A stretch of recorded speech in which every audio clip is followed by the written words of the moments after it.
22 novembre, Marc, chapitre 6, chapitre 7, chapitre 8, chapitre 9, chapitre 10. Jésus partit de là et se rendit dans sa patrie. Ses disciples le suivirent. Quand le sabbat fut venu, il se mit à enseigner dans la synagogue. Beaucoup de gens qui l'entendirent étaient étonnés et disaient: d'où lui viennent ces choses? Quelle est cette sagesse qui lui a été donnée et comment de tels miracles se font-ils par ses mains? N'est-ce pas le charpentier, le fils de Marie, le frère de Jacques, de Jose, de Jude et de Simon? Et ses sœurs ne sont-elles pas ici parmi nous? Et il était pour eux une occasion de chute. Jésus leur dit: un prophète n'est méprisé que dans sa patrie, parmi ses parents et dans sa maison. Il ne peut faire là aucun miracle, si ce n'est qu'il imposa les mains à quelques malades et les guérit. Et ils s'étonnaient de leur incrédulité. Jésus parcourait les villages d'alentour en enseignant. Alors il appela les 12 et il commença à les envoyer 2 à 2 en leur donnant pouvoir sur les esprits impurs. Il leur prescrivit de ne rien prendre pour le voyage, si ce n'est un bâton, de n'avoir ni pain, ni sac, ni monnaie dans la ceinture, de chausser des sandales, de ne pas revêtir de tunique. Puis il leur dit: dans quelque maison que vous entriez, restez-y jusqu'à ce que vous partiez de ce lieu. Et s'il y a quelque part des gens qui ne vous reçoivent ni ne vous écoutent, retirez-vous de là et secouez la poussière de vos pieds afin que cela leur serve de témoignage. Ils partirent et ils prêchèrent la repentance. Ils chassaient beaucoup de démons et ils oignaient d'huile beaucoup de malades et les guérissaient. Le roi Hérode entendit parler de Jésus dont le nom était devenu célèbre et il dit: Jean-Baptiste est ressuscité des morts et c'est pour cela qu'il se fait par lui des miracles. D'autres disaient: c'est Élie, et d'autres disaient: c'est un prophète comme l'un des prophètes. Mais Hérode, en apprenant cela, disait: ce Jean que j'ai fait décapiter, c'est lui qui est ressuscité. Car Hérode lui-même avait fait arrêter Jean et l'avait fait lier en prison à cause d'Hérodias, femme de Philippe son frère, parce qu'il l'avait épousée et que Jean lui disait: il ne t'est pas permis d'avoir la femme de ton frère. Hérodias était irritée contre Jean et voulait le faire mourir. Mais elle ne le pouvait, car Hérode craignait Jean, le connaissant pour un homme juste et saint. Il le protégeait, et après l'avoir entendu, il était souvent perplexe et l'écoutait avec plaisir. Cependant, un jour propice arriva lorsque Hérode, à l'anniversaire de sa naissance, donna un festin assez grand aux chefs militaires et aux principaux de la Galilée. La fille d'Hérodias entra dans la salle. Elle dansa et plut à Hérode et à ses convives. Le roi dit à la jeune fille: demande-moi ce que tu voudras et je te le donnerai. Il ajouta avec serment: ce que tu me demanderas, je te le donnerai, fût-ce la moitié de mon royaume. Étant sortie, elle dit à sa mère: que demanderai-je? Et sa mère répondit: la tête de Jean-Baptiste. Elle s'empressa de rentrer aussitôt vers le roi et lui fit cette demande: je veux que tu me donnes à l'instant sur un plat la tête de Jean-Baptiste. Le roi fut attristé, mais à cause de ses serments et des convives, il ne voulut pas lui faire un refus. Il envoya sur le champ un garde avec ordre d'apporter la tête de Jean-Baptiste. Le garde alla décapiter Jean dans la prison et apporta la tête sur un plat. Il la donna à la jeune fille et la jeune fille la donna à sa mère. Les disciples de Jean ayant appris cela vinrent prendre son corps et le mirent dans un sépulcre. Les apôtres, s'étant rassemblés auprès de Jésus, lui racontèrent tout ce qu'ils avaient fait et tout ce qu'ils avaient enseigné. Jésus leur dit: venez à l'écart dans un lieu désert et reposez-vous un peu.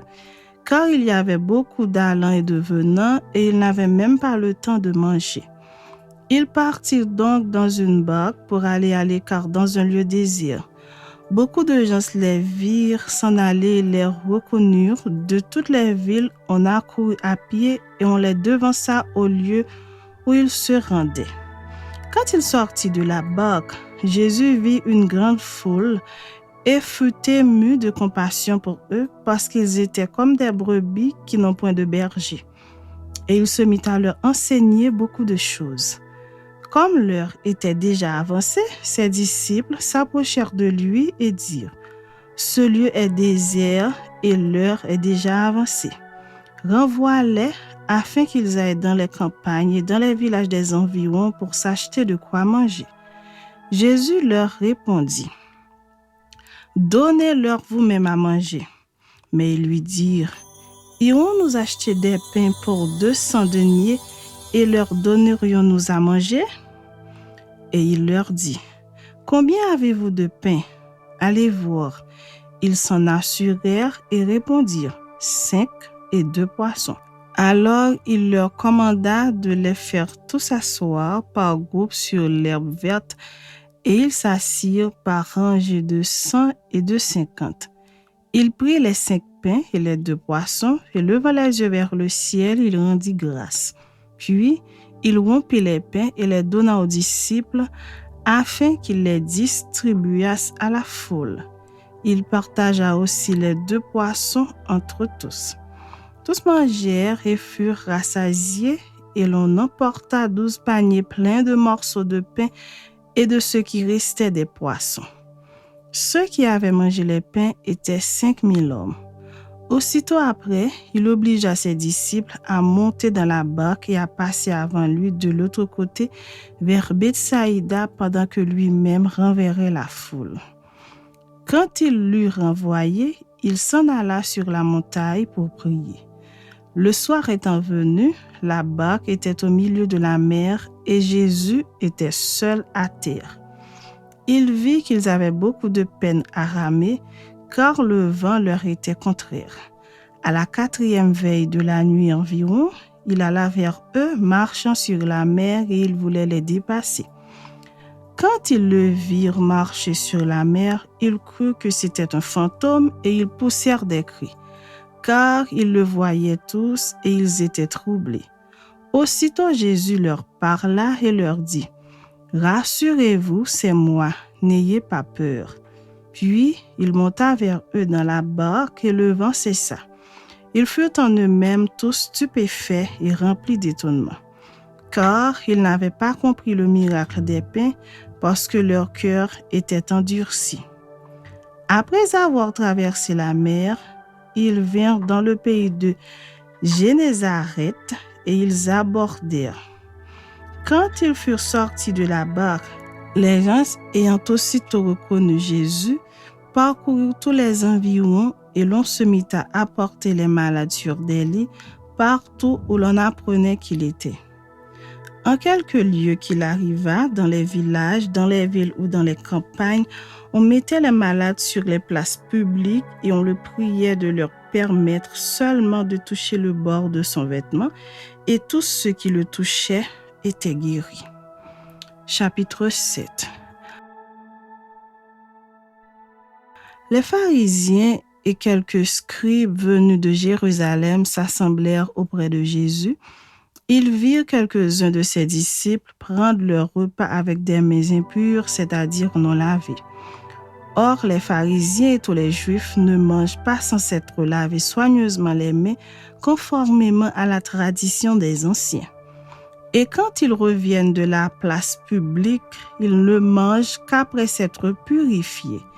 Ils ont encore beaucoup d'autres observances traditionnelles comme le lavage des coupes, des cruches et des vases d'airain. Et les pharisiens et les scribes lui demandèrent : « Pourquoi tes disciples ne suivent-ils pas la tradition des anciens, mais prennent-ils leur repas avec des mains impures ?» Jésus leur répondit : « Hypocrite, Ésaïe a bien prophétisé sur vous, ainsi qu'il est écrit. Ce peuple m'honore des lèvres, mais son cœur est éloigné de moi. C'est en vain qu'il m'honore en donnant des préceptes qui sont des commandements d'hommes. Vous abandonnez le commandement de Dieu et vous observez la tradition des hommes. Il leur dit encore, vous anéantissez fort bien le commandement de Dieu pour garder votre tradition. Car Moïse a dit, honore ton père et ta mère, et celui qui maudira son père ou sa mère sera puni de mort. Mais vous, vous dites, si un homme dit à son père ou à sa mère, ce dont j'aurais pu t'assister est corban, c'est-à-dire une offrande à Dieu.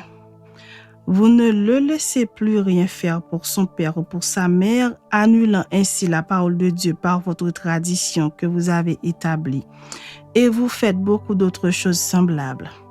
Ensuite, ayant de nouveau appelé la foule à lui, il lui dit, « Écoutez-moi tous et comprenez. Il n'est hors de l'homme rien qui, entrant en lui, puisse le souiller. Mais ce qui sort de l'homme, c'est ce qui le souille. Si quelqu'un a des oreilles pour entendre, qu'il entende. » Lorsqu'il fut entré dans la maison, loin de la foule, ses disciples l'interrogèrent sur cette parabole. Il leur dit, « Vous aussi, êtes-vous donc sans intelligence? Ne comprenez-vous pas que rien de ce qui, du dehors, entre dans l'homme ne peut le souiller? Car cela n'entre pas dans son cœur, mais dans son ventre, puis s'en va dans les lieux secrets qui purifient tous les aliments. » Il dit encore, « Ce qui sort de l'homme, c'est ce qui souille l'homme. Car c'est du dedans, c'est du cœur des hommes que sortent les mauvaises pensées, les adultères, les impudicités, les meurtres, les vols, les cupidités, les méchancetés, la fraude, le dérèglement, le regard envieux, la calomnie, l'orgueil, la folie. Toutes ces choses mauvaises sortent du dedans et souillent l'homme. » Jésus étant parti de là, s'en alla dans le territoire de Tyr et de Sidon. Il entra dans une maison, désirant que personne ne le sût. Mais il ne put rester caché, car une femme dont la fille était possédée d'un esprit impur entendit parler de lui et vint se jeter à ses pieds. Cette femme était grecque, syrophénicienne d'origine. Elle le pria de chasser le démon hors de sa fille. Jésus lui dit, « Laisse d'abord les enfants se rassasier, car il n'est pas bien de prendre le pain des enfants et de le jeter aux petits chiens. » « Oui, Seigneur, lui répondit-elle, mais les petits chiens sous la table mangent les miettes des enfants. » Alors il lui dit, « À cause de cette parole, va, le démon est sorti de ta fille. » Et quand elle rentra dans sa maison, elle trouva l'enfant couché sur le lit, le démon étant sorti. Jésus quitta le territoire de Tyr et revint par Sidon vers la mer de Galilée en traversant le pays de la Décapole. On lui amena un sourd qui avait de la difficulté à parler et on le pria de lui imposer les mains. Il le prit à part loin de la foule, lui mit les doigts dans les oreilles et lui toucha la langue avec sa propre salive. Puis, levant les yeux au ciel, il soupira et dit, « Ephata », c'est-à-dire « ouvre-toi ». Aussitôt ses oreilles s'ouvrirent, sa langue se délia et il parla très bien. Jésus leur recommanda de n'en parler à personne, mais plus il le leur recommanda, plus ils le publièrent. Ils étaient dans le plus grand étonnement et disaient, « Il fait tout à merveille, même il fait entendre les sourds et parler les muets. » Chapitre 8. En ces jours-là, une foule nombreuse s'étant de nouveau réunie et n'ayant pas de quoi manger, Jésus appela les disciples et leur dit, « Je suis ému de compassion pour cette foule, car voilà 3 jours qu'ils sont près de moi et ils n'ont rien à manger. Si je les renvoie chez eux à jeun, les forces leur manqueront en chemin, car quelques-uns d'entre eux sont venus de loin. » Ses disciples lui répondirent, « Comment pourrait-on les rassasier de pain ici dans un lieu désert? » Jésus leur demanda, « Combien avez-vous de pain? 7, répondirent-ils. Alors il fit asseoir la foule par terre, prit les 7 pains, et après avoir rendu grâce, il les rompit et les donna à ses disciples pour les distribuer, et ils les distribuèrent à la foule. Ils avaient encore quelques petits poissons, et Jésus, ayant rendu grâce, les fit aussi distribuer. Ils mangèrent et furent rassasiés, et l'on emporta 7 corbeilles pleines des morceaux qui restaient. Ils étaient environ 4000. Ensuite, Jésus les renvoya. Aussitôt, il monta dans la barque avec ses disciples et se rendit dans la contrée de Dalmanuta. Les pharisiens survinrent, se mirent à discuter avec Jésus et pour l'éprouver, lui demandèrent un signe venant du ciel. Jésus, soupirant profondément en son esprit, dit : « Pourquoi cette génération demande-t-elle un signe ? Je vous le dis en vérité, il ne sera point donné de signe à cette génération. » Puis, il les quitta et remonta dans la barque pour passer sur l'autre bord. Les disciples avaient oublié de prendre des pains. Il n'en avait qu'un seul avec eux dans la barque. Jésus leur fit cette recommandation : « Gardez-vous avec soin du levain des pharisiens et du levain d'Hérode. » Les disciples raisonnaient entre eux et disaient : « C'est parce que nous n'avons pas de pain. » Jésus, l'ayant connu, leur dit : « Pourquoi raisonnez-vous sur ce que vous n'avez pas de pain? Êtes-vous encore sans intelligence et ne comprenez-vous pas? Avez-vous le cœur endurci? Ayant des yeux, ne voyez-vous pas? Ayant des oreilles, n'entendez-vous pas? Et n'avez-vous point de mémoire? Quand j'ai rompu les 5 pains pour les 5000 hommes, combien de paniers pleins de morceaux avez-vous emporté? 12, lui répondirent-ils. Et quand j'ai rompu les 7 pains pour les 4000 hommes, combien de corbeilles pleines de morceaux avez-vous emporté? 7, répondirent-ils. Et il leur dit : Ne comprenez-vous pas encore? Ils se rendirent à Bethsaïda et on amena vers Jésus un aveugle qu'on le pria de toucher.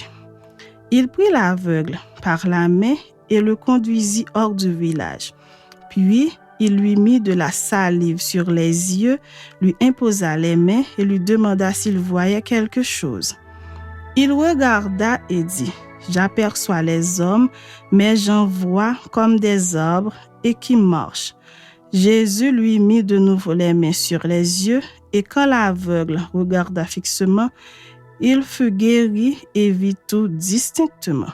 Alors Jésus le renvoya dans sa maison en disant : N'entre pas au village.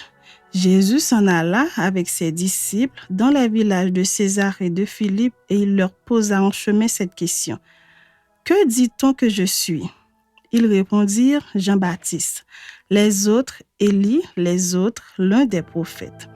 Et vous, leur demanda-t-il, qui dites-vous que je suis? Pierre lui répondit : Tu es le Christ. Jésus leur recommanda sévèrement de ne dire cela de lui à personne.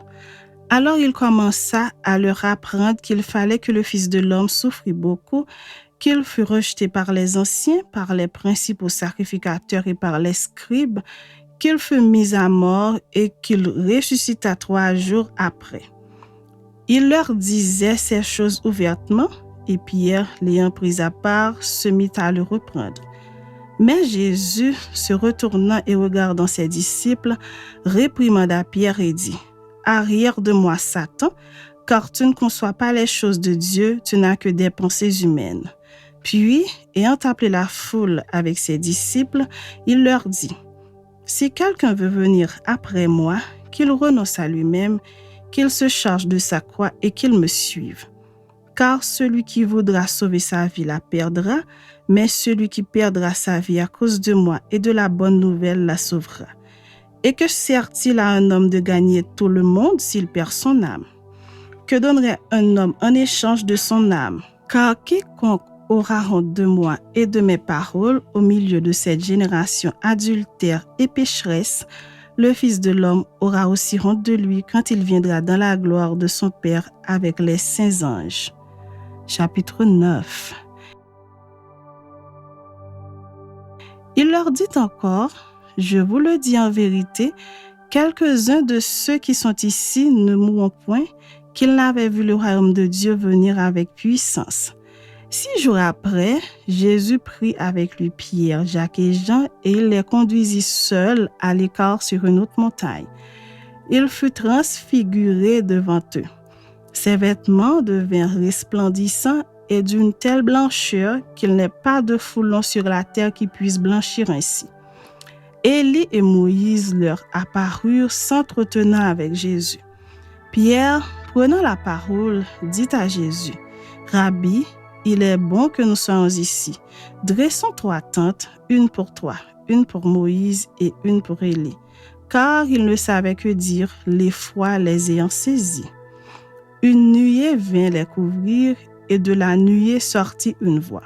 « Celui-ci est mon fils bien-aimé, écoutez-le. » Aussitôt les disciples regardèrent tout autour et ils ne virent que Jésus seul avec eux. Comme ils descendaient de la montagne, Jésus leur recommanda de ne dire à personne ce qu'ils avaient vu jusqu'à ce que le Fils de l'homme fût ressuscité des morts. Ils retinrent cette parole, se demandant entre eux ce que c'est que ressusciter des morts. Les disciples lui firent cette question. « Pourquoi les scribes disent-ils qu'il faut qu'Élie vienne premièrement ?» Il leur répondit, « Élie viendra premièrement et rétablira toutes choses. Et pourquoi est-il écrit du Fils de l'homme qu'il doit souffrir beaucoup et être méprisé? Mais je vous dis qu'Élie est venu et qu'ils l'ont traité comme ils ont voulu, selon qu'il est écrit de lui. » Lorsqu'ils furent arrivés près des disciples, ils virent autour d'eux une grande foule et des scribes qui discutaient avec eux. Dès que la foule vit Jésus, elle fut surprise et accourut pour le saluer. Il leur demanda, « Sur quoi discutez-vous avec eux? » Et un homme de la foule lui répondit, « Maître, j'ai amené auprès de toi mon fils qui est possédé d'un esprit muet. En quelque lieu qu'il le saisisse, il le jette par terre. L'enfant écume, grince des dents et devient tout raide. J'ai prié tes disciples de chasser l'esprit et ils n'ont pas pu. » Race incrédule, leur dit Jésus, « jusqu'à quand serai-je avec vous? Jusqu'à quand vous supporterai-je? Amenez-le-moi. » On le lui amena. Et aussitôt que l'enfant vit Jésus, l'esprit l'agita avec violence. Il tomba par terre et se roulait en écumant. Jésus demanda au Père, « Combien a-t-il de temps que cela lui arrive? » « Depuis son enfance, répondit-il. Et souvent l'esprit l'a jeté dans le feu et dans l'eau pour le faire périr. Mais si tu peux quelque chose, viens à notre secours. Aie compassion de nous. » Jésus lui dit, « Si tu peux, tout est possible à celui qui croit. » Aussitôt le père de l'enfant s'écria, « Je crois, viens au secours de mon incrédulité. » Jésus, voyant accourir la foule, menaça l'esprit impur et lui dit, « Esprit muet et sourd, je te l'ordonne, sors de cet enfant et n'y rentre plus. » Et il sortit en poussant des cris et en l'agitant avec une grande violence. L'enfant devint comme mort, de sorte que plusieurs disaient qu'il était mort. Mais Jésus, l'ayant pris par la main, le fit lever, et il se tint debout. Quand Jésus fut entré dans la maison, ses disciples lui demandèrent en particulier, « Pourquoi n'avons-nous pu chasser cet esprit? » Il leur dit, « Cette espèce-là ne peut sortir que par la prière. » Ils partirent de là et traversèrent la Galilée. Jésus ne voulait pas qu'on le sût, car il enseignait ses disciples et il leur dit, « Le Fils de l'homme sera livré entre les mains des hommes, ils le feront mourir et 3 jours après qu'il aura été mis à mort, il ressuscitera. » Mais les disciples ne comprenaient pas cette parole et ils craignaient de l'interroger. Ils arrivèrent à Capernaum. Lorsqu'il fut dans la maison, Jésus leur demanda, « De quoi discutiez-vous en chemin? » Mais ils gardèrent le silence car en chemin, ils avaient discuté entre eux pour savoir qui était le plus grand. Alors il s'assit, appela les 12 et leur dit, « Si quelqu'un veut être le premier, il sera le dernier de tous et le serviteur de tous. Et il prit un petit enfant, le plaça au milieu d'eux, et l'ayant pris dans ses bras, il leur dit, « Quiconque reçoit en mon nom un de ces petits-enfants me reçoit moi-même. Et quiconque me reçoit, reçoit non pas moi, mais celui qui m'a envoyé. » Jean lui dit, « Maître, nous avons vu un homme qui chasse des démons en ton nom, et nous l'en avons empêché parce qu'il ne nous suit pas. » « Ne l'en empêchez pas, répondit Jésus, car il n'est personne qui, faisant un miracle en mon nom, puisse aussitôt après parler mal de moi. Qui n'est pas contre nous est pour nous. Et quiconque vous donnera à boire un verre d'eau en mon nom parce que vous appartenez à Christ, je vous le dis en vérité, il ne perdra point sa récompense.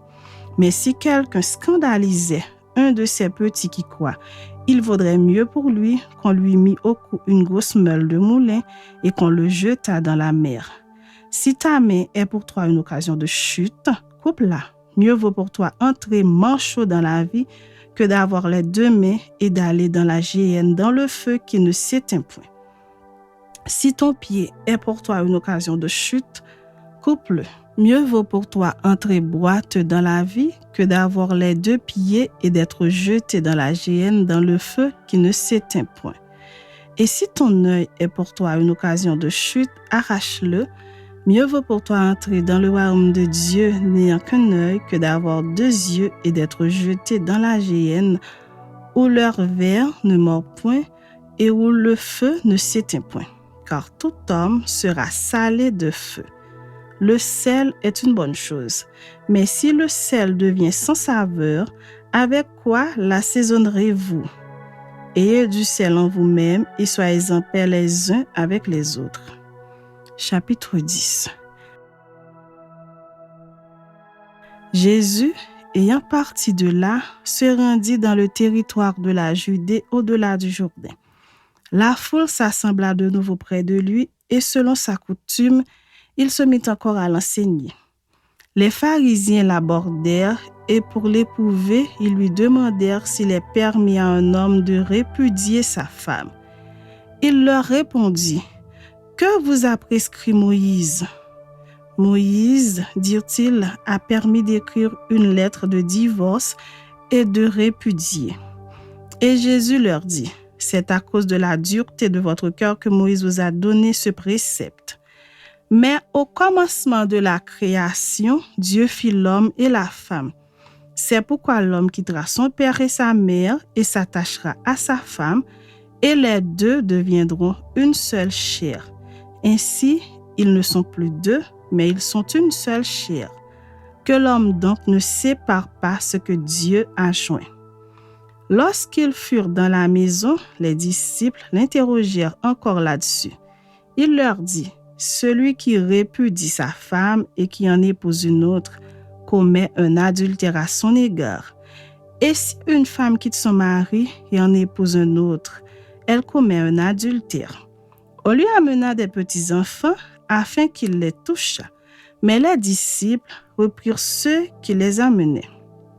Jésus, voyant cela, fut indigné et leur dit, « Laissez venir à moi les petits-enfants et ne les en empêchez pas, car le royaume de Dieu est pour ceux qui leur ressemblent. Je vous le dis en vérité, quiconque ne recevra pas le royaume de Dieu comme un petit enfant n'y entrera point. » Puis il les prit dans ses bras et les bénit en leur imposant les mains. Comme Jésus se mettait en chemin, un homme accourut et se jetant à genoux devant lui. « Bon maître, lui demanda-t-il, que dois-je faire pour hériter la vie éternelle? » Jésus lui dit, « Pourquoi m'appelles-tu bon? Il n'y a de bon que Dieu seul. Tu connais les commandements, tu ne commettras point d'adultère, tu ne tueras point, tu ne déroberas point, tu ne diras point de faux témoignages, tu ne feras tort à personne, honore ton père et ta mère. » Il lui répondit, « Maître, j'ai observé toutes ces choses dès ma jeunesse. » Jésus, l'ayant regardé, l'aima et lui dit, « Il te manque une chose. Va, vends tout ce que tu as, donne-le aux pauvres, et tu auras un trésor dans le ciel. Puis viens et suis-moi. » Mais affligé de cette parole, cet homme s'en alla tout triste, car il avait de grands biens. Jésus, regardant autour de lui, dit à ses disciples qu'il sera difficile à ceux qui ont des richesses d'entrer dans le royaume de Dieu. Les disciples furent étonnés de ce que Jésus parlait ainsi. Et reprenant, il leur dit: « Mes enfants, qu'il est difficile à ceux qui se confient dans les richesses d'entrer dans le royaume de Dieu.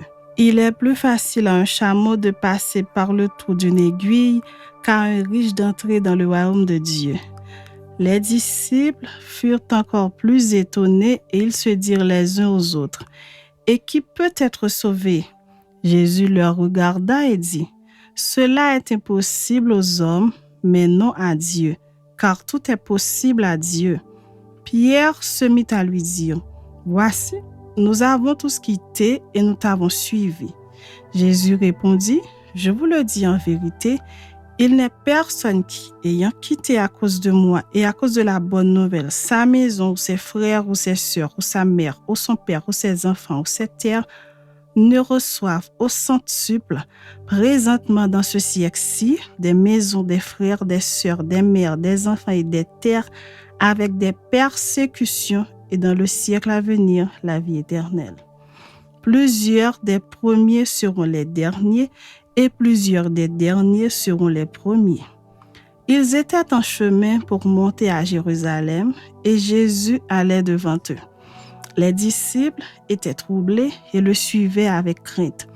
Et Jésus prit de nouveau les 12 auprès de lui et commença à leur dire ce qui devait lui arriver. « Voici, nous montons à Jérusalem, et le Fils de l'homme sera livré aux principaux sacrificateurs et aux scribes. Ils le condamneront à mort et ils le livreront aux païens qui se moqueront de lui, cracheront sur lui, le battront de verges et le feront mourir. Et 3 jours après, il ressuscitera. » Les fils de Zébédée, Jacques et Jean, s'approchèrent de Jésus et lui dirent: « Maître, nous voudrions que tu fasses pour nous ce que nous te demanderons. » Il leur dit: « Que voulez-vous que je fasse pour vous? » « Accorde-nous, lui dirent-ils, d'être assis l'un à ta droite et l'autre à ta gauche, quand tu seras dans ta gloire. » Jésus leur répondit: « Vous ne savez ce que vous demandez. Pouvez-vous boire la coupe que je dois boire ou être baptisé du baptême dont je dois être baptisé? » « Nous le pouvons, dirent-ils. Et Jésus leur répondit: « Il est vrai que vous boirez la coupe que je dois boire et que vous serez baptisés du baptême dont je dois être baptisé, mais pour ce qui est d'être assis à ma droite ou à ma gauche, cela ne dépend pas de moi et ne sera donné qu'à ceux à qui cela est réservé. » Les 10, ayant entendu cela, commencèrent à s'indigner contre Jacques et Jean. Jésus les appela et leur dit: « Vous savez que ceux qu'on regarde comme les chefs des nations les tyrannisent et que les grands les dominent. Il n'en est pas de même au milieu de vous. Mais quiconque veut être grand parmi vous, qu'il soit votre serviteur. Et quiconque veut être le premier parmi vous, qu'il soit l'esclave de tous. Car le Fils de l'homme est venu non pour être servi, mais pour servir et donner sa vie comme la rançon de plusieurs. » Ils arrivèrent à Jéricho, et lorsque Jésus en sortit avec ses disciples et une assez grande foule, le fils de Timée, Bartimée, mendiant aveugle, était assis au bord du chemin. Il entendit que c'était Jésus de Nazareth et il se mit à crier: « Fils de David, Jésus, aie pitié de moi. » Plusieurs le reprenaient pour le faire taire, mais il cria beaucoup plus fort: « Fils de David, aie pitié de moi. » Jésus s'arrêta et dit: « Appelez-le. » Ils appelèrent l'aveugle en lui disant: « Prends courage, lève-toi, il t'appelle. » L'aveugle jeta son manteau et se levant d'un bond vint vers Jésus. Jésus, prenant la parole, lui dit: « Que veux-tu que je te fasse? » « Rabouni, lui répondit l'aveugle, que je recouvre la vue. Et Jésus lui dit: « Va, ta foi t'a sauvé. » Aussitôt, il recouvra la vue et suivit Jésus dans le chemin.